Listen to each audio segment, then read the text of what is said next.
तो जहां पाप क्षीण हो वही तो श्रेष्ठ है।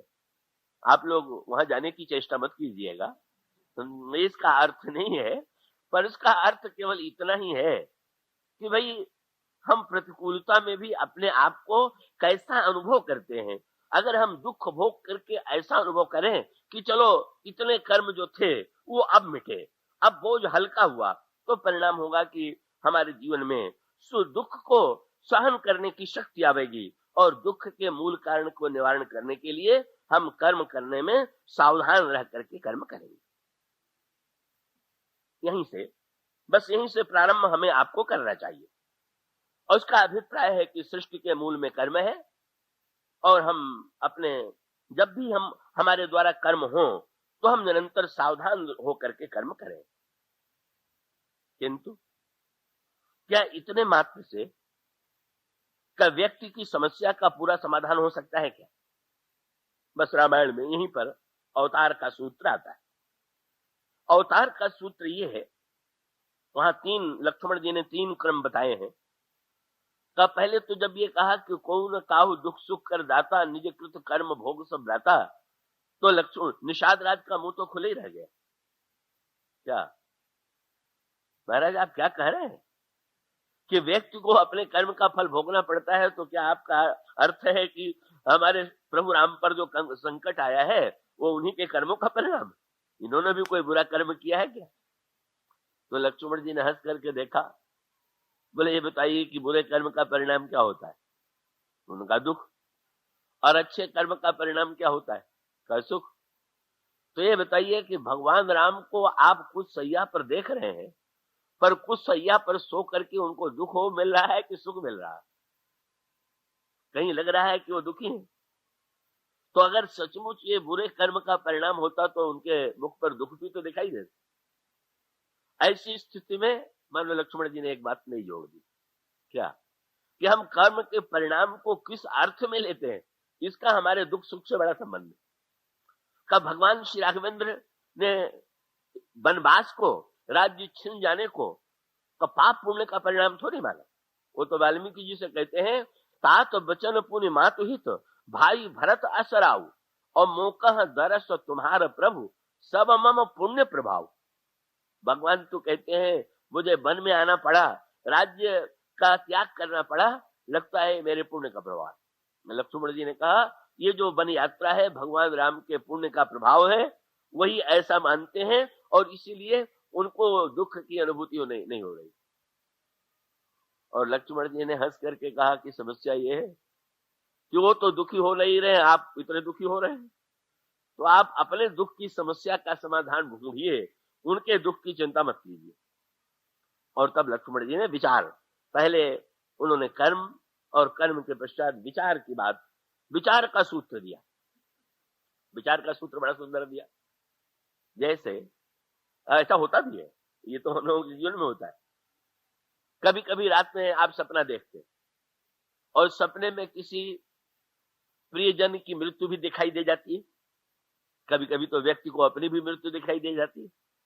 अब ये मान लीजिए कि किसी प्रियजन की मृत्यु आप देखें और दूसरे दिन उसके घर संवेदना प्रकट करने पहुंच जाए कि रात को आपकी मृत्यु हो गई या इनकी मृत्यु हो गई, तो इससे बढ़कर के हास्यास्पद बात क्या होगी? इसका अभिप्राय है कि आपने जो स्वप्न में देखा उस स्वप्न को ही यथार्थ मान लिया और यथार्थ मान करके आप संवेदना करने पहुंच गए। या रात को आपने सपने में देखा कि लॉटरी का टिकट निकल आया और दूसरे दिन आप लॉटरी के कार्यालय में पहुंच जाए पुरस्कार लेने के लिए, तो इसे कौन बुद्धिमान कहेगा, बुद्धिमत्ता कहेगा? तो निषाद राज के उन्होंने कहा, अरे आप सपना देख रहे हैं, सपना देख रहे हैं, ये दूसरा उत्तर है। विचार का उत्तर ये है कि सृष्टि तो मिथ्या है और ये सृष्टि में प्रत्येक व्यक्ति एक अज्ञानमयी निद्रा में सो रहा है और उस समय उसे जो दुख की अनुभूति हो रही है वो स्वप्नगत है। नहीं कि स्वप्न में सुख दुख नहीं होता, लेकिन सपने के सुख दुख का निराकरण जो है वो केवल जागने से होता है। सपने के सुख दुख का निराकरण उसको मिटाने से नहीं होता। गोस्वामी जी ने इसके लिए मैंने पत्रिका में 2 दृष्टांत दिए। तो कोई व्यक्ति पलंग पर आपके बगल में सोया हुआ है और वो रात को सपना देखने लगा कि मैं तो नदी में डूब रहा हूं, और वो जोर से पुकार करके कहे कि मैं तो डूब रहा हूं, कोई नाव हो तो ला करके मुझे बचावे। तो उन्होंने कहा बगल वाले व्यक्ति का क्या कर्तव्य है, वो नाव खोजने पहुंच जाए कि नाव ले आके इनके पलंग के बगल में खड़ा कर दे। उन्होंने कहा भाई इसका उपाय तो यही है कि जरा सा हाथ पकड़ के जगा दें, और जगा के कहे भले मानुस सोए हो पलंग पर और देख रहे हो अपने आप को नदी में डूबता हुआ। वो स्वामी जी दृष्टांत देते हुए मेरे पत्रिका में कहते हैं, सुभग से जे सपने सोवत बारिदी बूढ़त तो भय लागे। उन्होंने कहा एक नाव नहीं, अगर करोड़ नाव भी आप खड़ी कर देंगे तो बेचारा डूबने से बचेगा नहीं। बचेगा कैसे? कोटि ने नाव न पार पाव सोई, जब लगी आप न जागे। बस उसको जगा दीजिए। तो लक्ष्मण जी ने बहुत बढ़िया विनोद किया। उन्होंने कहा आज तो सब उलट गया। क्या? बोले आपको दिखाई दे रहा है कि श्री राम सो रहे हैं और आपको लग रहा है कि मैं जग रहा हूं, पर मुझे तो उल्टा लग रहा। क्या? मुझे लग रहा है कि वो तो जग रहे हैं और आप सो रहे हैं। बड़ा अनोखा संकेत। कहा यादशा सर्वभूतानाम तस्याम जागृति संयमी। का उसका अभिप्राय कि सचमुच जागृत कौन है और सुषुप्त कौन है? लक्ष्मण जी ने तुरंत कहा आपको जरा जगाने की आवश्यकता है, जरा जग तो जाइए। और तब उन्होंने दृष्टांत दिया, मोह निशा सब सो निहारा, देखिए सपन अनेक प्रकारा, सपने होई भिखारी नृप, रंक नाकपति होई, जागे हानि न लाभ कछु, तिमि प्रपंच जिय जोई। ये सारा सृष्टि प्रपंच जो है वो स्वप्न के समान है, और स्वप्न में जो सुख दुख की अनुभूति होती है तो वो जागरण से जैसे दूर होती है, इसी प्रकार से व्यक्ति को चाहिए कि वो जग जाए।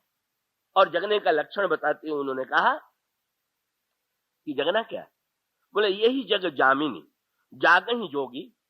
ये संसार की तमोमयी अज्ञानमयी रात्रि में योगी जगते रहते हैं। और वो कौन है? परमारथी प्रपंच वियोगी। और जानिए तबहि जीव जग जागा, जब सब विषय विलास विरागा। जब मनुष्य को विषय अपनी ओर आकृष्ट न कर सके तो समझ लेना चाहिए कि वो जग गया। और उसका अभिप्राय वही है कि जैसे स्वप्न में देखे गए धन का वो की उपलब्धि से उस समय भले ही सुख हो, पर दूसरे दिन व्यक्ति के मन में उसके प्रति उत्सुकता नहीं रह जाती है। इसी प्रकार से व्यक्ति को चाहिए कि वो अज्ञानमयी मोहमयी निद्रा को छोड़ करके विचार के द्वारा इसके मिथ्यात्व को समझ ले, और वो समझ लेगा तो व्यक्ति के सुख दुख की समस्या का समाधान होगा। ये दो समाधान। लेकिन इन दोनों समाधानों के बाद फिर तीसरा समाधान, और यही जुड़ा हुआ है अवतारवाद। इसका अभिप्राय यह है कि भाई हम जब ये मान लेते हैं कि दुख सुख हमारे कर्म का परिणाम है, तो हमारा राग द्वेष भले ही कम हो जाए, पर दुख थोड़ी मिट जाता है। दुख कम हो जाता है, मिटता नहीं। और जब हम मिथ्या देखने की बात कहते हैं तो इसको मिथ्या देख पाना क्या भाषण में जितना सरल है, क्या सचमुच व्यक्ति वैराग्यवान सरलता से हो सकता है? क्या इतना विवेक और क्या इतना वैराग्य जो है व्यक्ति के अंतःकरण में हो सकता है कि वो सारे संसार को मिथ्या के रूप में अनुभव करता हुआ सुख दुख की सत्ता को अस्वीकार कर दे? तब एक तीसरा समाधान, और ये समाधान बीच वाला है। ज्ञान सिद्धांत का समाधान जो है, वेदांत का समाधान जो है, वो थोड़े से लोगों के लिए, और कर्म का सिद्धांत समाधान होते हुए भी पूरा समाधान नहीं। इसलिए एक तीसरा समाधान, और वो तीसरा समाधान यहां पर अब यहीं से आकर के बस इस मूल पृष्ठभूमि के आधार पर आप अवतार के तत्व पर विचार कीजिए। क्या ईश्वर के अवतार की आवश्यकता आगे चल करके लक्ष्मण जी ने पहले कर्म सिद्धांत का निरूपण किया, फिर वेदांत के सिद्धांत का निरूपण किया, और फिर धीरे से लक्ष्मण जी से निषाद राज जी से कह दिया, बोले नाटक आपने देखा है? का नाटक में कोई व्यक्ति पिट रहा है, आपका मित्र है, और आप कूद पड़े उसकी सहानुभूति में मंच पर, तो कैसा रहेगा? आपका कोई प्रिय मित्र अभिनय में रो रहा है और आप जाकर के गला फाड़ फाड़ के उसके साथ स्वयं भी रोने के लगे, ये कैसा रहेगा? बोले तुम जानते नहीं हो ये क्या हो रहा है। बोले सखा परम परमारथ ये हूँ, मन क्रम बचन राम पद नेहु। और ये है कौन? बोले ये समाधान तो मैंने जीव के लिए दिया, पर ये प्रभु जो आकर के महानाट्य कर रहे हैं, भगत भूमि भूसुर सुरभि, ये यही सूत्र है अवतारवाद का जो लक्ष्मण जी ने दिया। भगत भूमि भूसुर सुरभि, सुरहित लागी कृपाल, करत चरित धरि मनुज तनु, सुनत मिटहि जग जाल। लक्ष्मण जी वस्तुतः ये तो साक्षात ब्रह्म है। इनके संदर्भ में न तो विचार के द्वारा सुख दुख के निवारण की आवश्यकता है, न तो कर्म के द्वारा ध्यान देने की आवश्यकता है। जब आप इस दृष्टि से विचार करेंगे कि लोक कल्याण के लिए, संसार का हित करने के लिए भगवान ने मनुष्य के रूप में जन्म लिया है, और मनुष्य के रूप में जन्म लेकर के भगवान संसार की समस्याओं का समाधान अपने चरित्र के द्वारा प्रस्तुत कर रहे हैं। और ये चरित्र ऐसा है कि अगर व्यक्ति इस चरित्र को सुनेगा तो वो स्वयं इस दुख सुख की समस्या से मुक्त हो जाएगा। रामचरितमानस में ये कहा गया। अवतार का बस यहाँ पर अर्थ ये है कि भाई अवतार का मूल शब्द है अवतरणिका, और अवतरणिका का अर्थ है सीढ़ी। संस्कृत में सीढ़ी के लिए अवतरणिका शब्द का प्रयोग करते हैं। और सीढ़ी की उपयोगिता क्या है? सीढ़ी की उपयोगिता यह है कि व्यक्ति उसके माध्यम से नीचे से ऊपर जा सकता है, और उसी के माध्यम से ऊपर से नीचे भी उतर सकता है। तो भाई ईश्वर कहीं ऊपर है और जीव बेचारा नीचे है।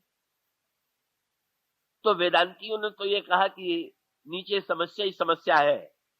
एक महात्मा कहा करते कि किसी भोजनालय में जाकर के हम ये खोजने लगे कि आप क्या बढ़िया जूता है क्या, तो पागलपन की पराकाष्ठा है।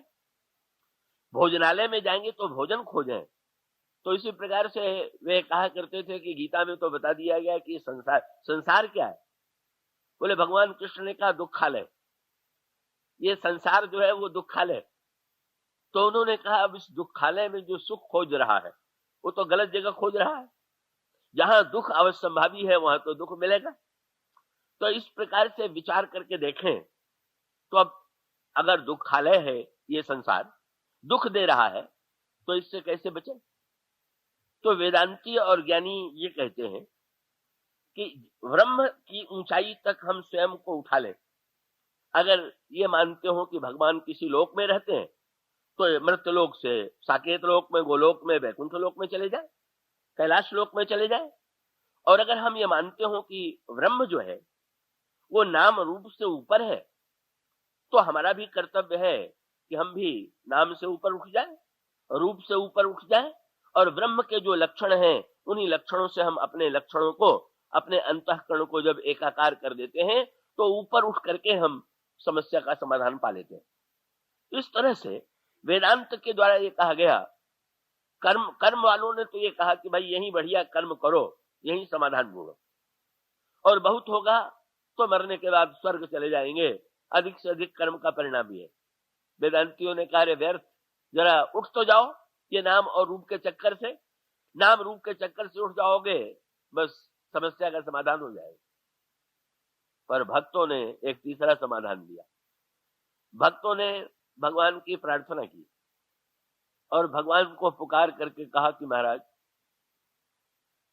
जब सीढ़ी है तो सीढ़ी से नीचे से ऊपर भी चढ़ा जा सकता है, ऊपर से नीचे भी।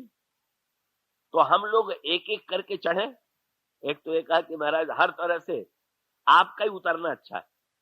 क्यों? बोले एक एक करके चढ़ेंगे तो कितने समय में चढ़ेंगे, और आप अकेले उतर आवे तो एक साथ सबके बीच में आ जाए। इसलिए हम ऊपर नहीं चढ़ेंगे, आप ही जरा नीचे उतरिए। और भगवान को भक्त ने लोभ भी दिखाया। बोले महाराज परिश्रम तो चढ़ने ही में है, उतरने में कोई परिश्रम थोड़ी है। इसलिए मैं तो आराम का काम आपको दे रहा हूं, आप उतर आइए आपके लिए। और बहुत बढ़िया बात भी है। समस्या जीव के ऊपर उठने में है, ब्रह्म स्वयं उतर करके, उसके लिए तो चढ़ने उतरने की कोई समस्या नहीं है। तो भक्त ने यही कहा कि आप नीचे उतरिए। बस सूत्र ये है, ईश्वर के अवतार की आवश्यकता जब तक आप कर्म के द्वारा समस्या का समाधान पा लेते हैं, बड़ी अच्छी बात है, आप पा लीजिए। आपके जीवन में अगर ईश्वर की आवश्यकता नहीं लगती और लाखों ऐसे व्यक्ति हैं जिनको नहीं लगती, तो उनको कोई निमंत्रण देने के लिए या उन पर बलात् लादने की आवश्यकता नहीं है कि वो ईश्वर को माने, वे न माने, वे कर्म करें। और ऐसे भी हमारे यहाँ विचारक हुए हैं। जैमिनी ने जो मीमांसा शास्त्र लिखा, उसमें उन्होंने कर्म कर्म का ही विधान बताया, ऐसे कर्म करो, ऐसा कर्म करो।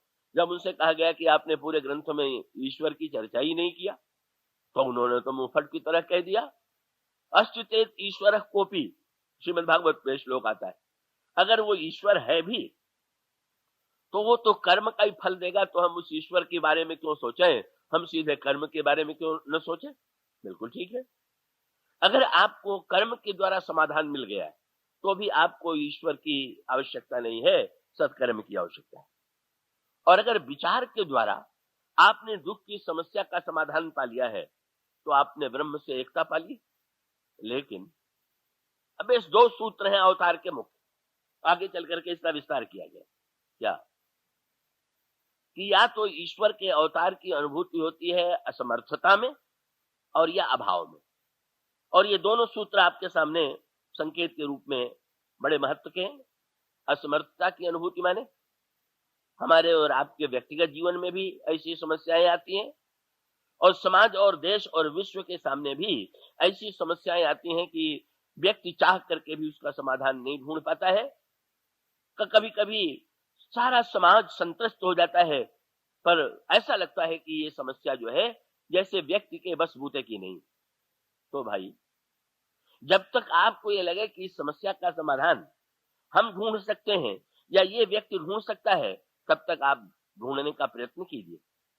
पर जब कभी आपको ये लगे कि नहीं नहीं, ये समस्या जो है हमारे सामर्थ्य के बाहर है, बस बिना असमर्थता की अनुभूति के ईश्वर का ध्यान व्यक्ति को नहीं आवेगा, तो ऐसी ही एक समस्या आई।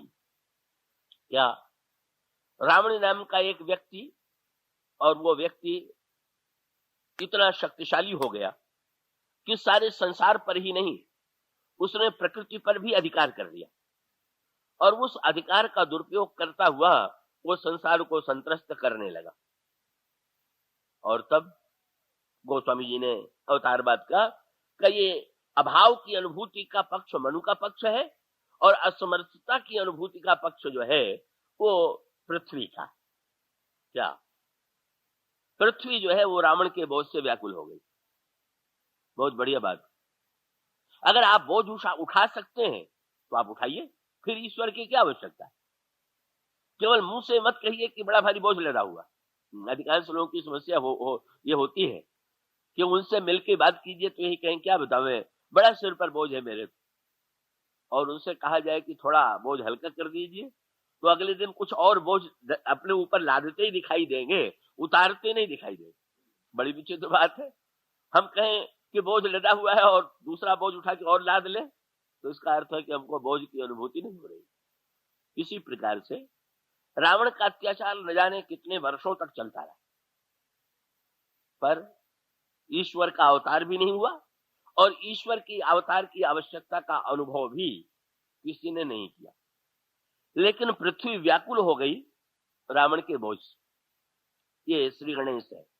इसका अर्थ है जब तक हम पाप के बोझ को ढो सकते हैं, केवल बोझ बोझ कहते हुए भी हम पाप बढ़ा सकते हैं, तब तक न तो पाप को मिटाने की आवश्यकता का सच्चा उदय हुआ है, और न तो हम ईश्वर की प्रार्थना की ओर बढ़ेंगे। तो सबसे पहली आवश्यकता तो इस बात की है कि हमें सचमुच लगने लगे कि ये बोझ असह्य है। रामायण में इसका संकेत, भगवान राम ने रावण को मारने में इतना विलंब क्यों किया।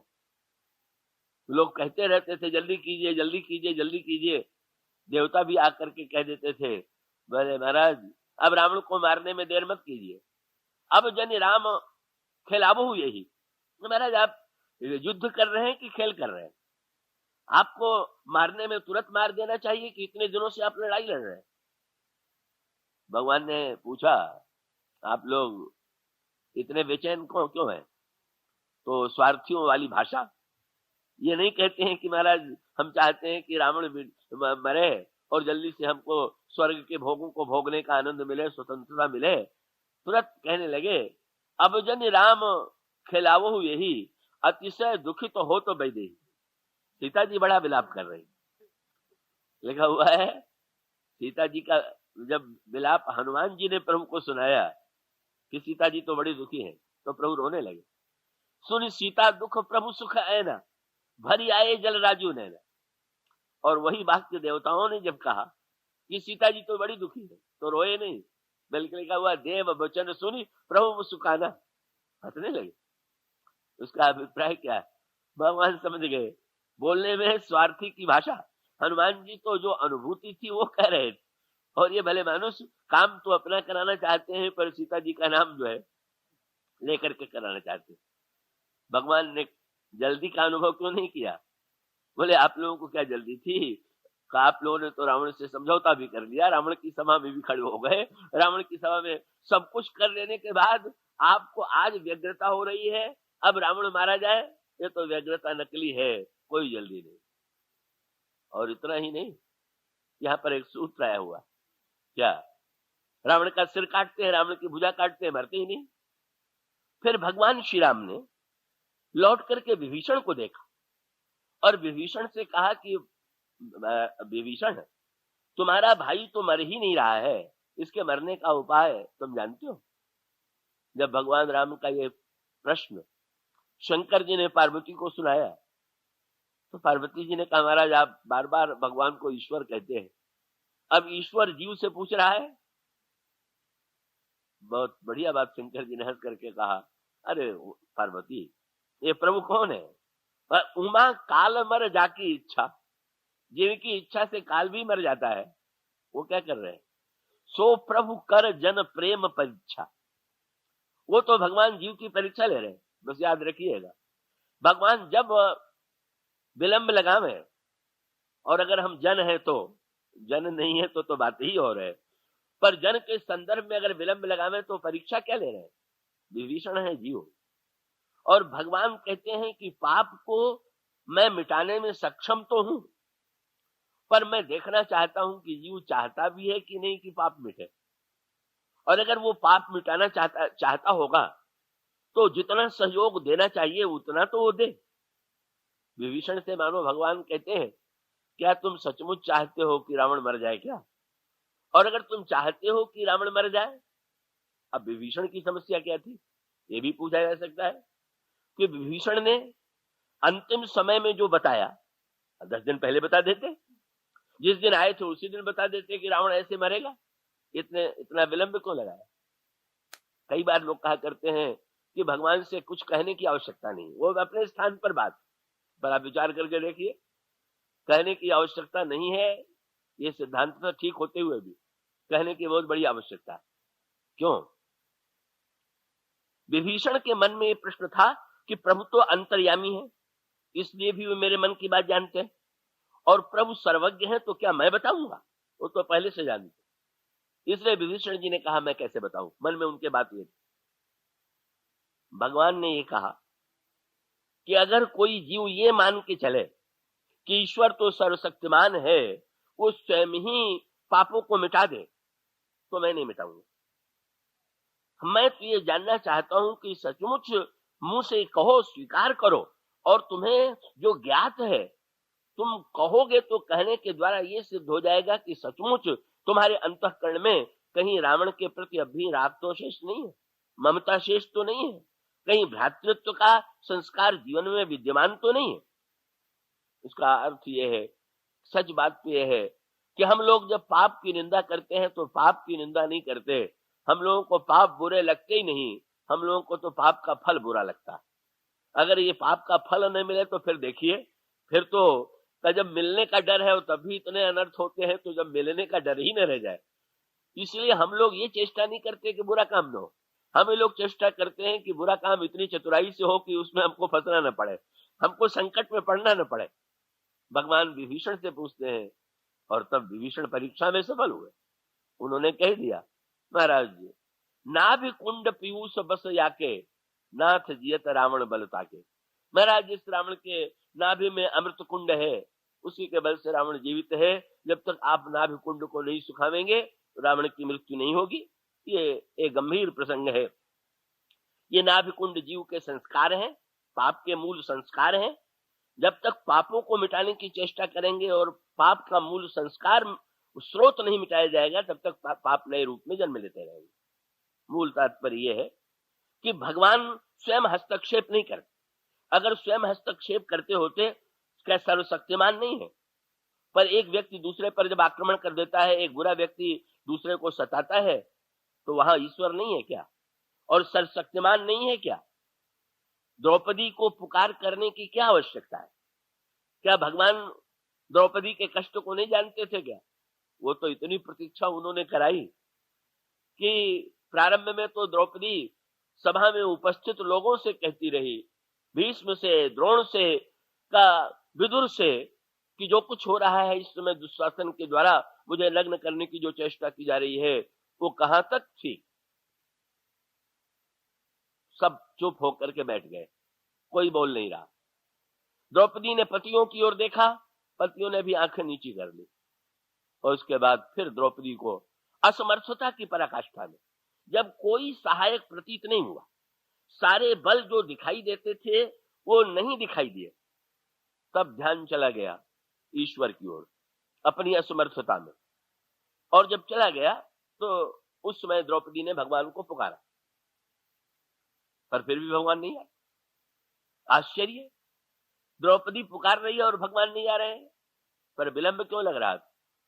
द्रौपदी जब भगवान को पुकार रही थी तो वो एक हाथ से, बाएं हाथ से उसने वस्त्र साड़ी के आंचल के द्वारा अपने सामने के भाग को ढक लिया और दूसरे हाथ से पुकार रही थी।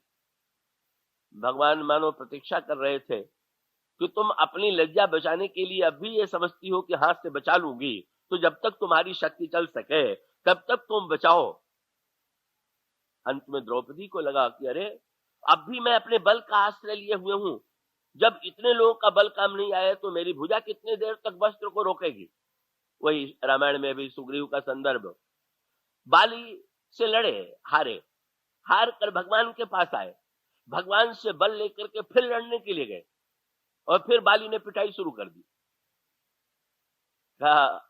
फिर भगवान की सहायता कब मिली? वहां पर भी यही सूत्र है, बहु छल बल सुग्रीव करी ही हारा भय मान। जितना बल था और साथ साथ अपनी जितनी चालाकी थी, उसने वहां पर भी ये सोच लिया कुछ भगवान का बल ले ले, कुछ अपनी चालाकी ले ले और जीत जाए। वो नहीं हुआ, पूर्ण असमर्थता की अनुभूति। बस द्रौपदी को लगा कि भगवान की प्रार्थना तो दोनों हाथ उठा के करनी चाहिए। उसने जो ही अपना हाथ छोड़ करके पुकारा, तो ही वस्त्रावतार के रूप में भगवान ने द्रौपदी के लज्जा की रक्षा की। इस तरह से अवतार का मूल तत्व है हमारे अंतःकरण में पाप को मिटाने की इच्छा हो, पर सामर्थ्य न हो। हमें स्वयं पाप के मिटाने की इच्छा हो, और इच्छा होने के बाद जब असमर्थता की अनुभूति होती है, तब व्यक्ति के जीवन में ईश्वर की भक्ति आती है। और तब किस क्रम से ईश्वर अवतरित होता है,